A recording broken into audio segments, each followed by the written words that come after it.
Gym చేయడం వల్ల body weight పెరుగుద్దా, ఇంకేమైనా ఉపయోగాలు ఉన్నాయని అడిగితే ఉన్నాయి. మన ఇండియా పాపులేషన్ మొత్తంలో 15% మంది యాంగ్జైటీ, డిప్రెషన్తో బాధపడుతున్నారు. దీనికి కారణం ఓవర్ థింకింగ్.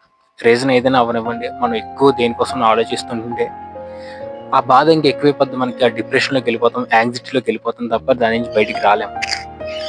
దాన్ని బయటికి రావాలంటే ఫస్ట్ దానికోసం ఆలోచించడం మానేయాలి. మన మైండ్ని డైవర్ట్ చేసుకోవాలి. ఉంటే అందరికీ బాధలు ఉంటాయి, అందరికీ ప్రాబ్లమ్స్ ఉంటాయి, డిప్రెషన్లు ఉంటాయి. కానీ దాని నుంచి మనమే బయటికి రావాలి. మన ప్రాబ్లమ్స్ని మనమే సాల్వ్ చేసుకోవాలి.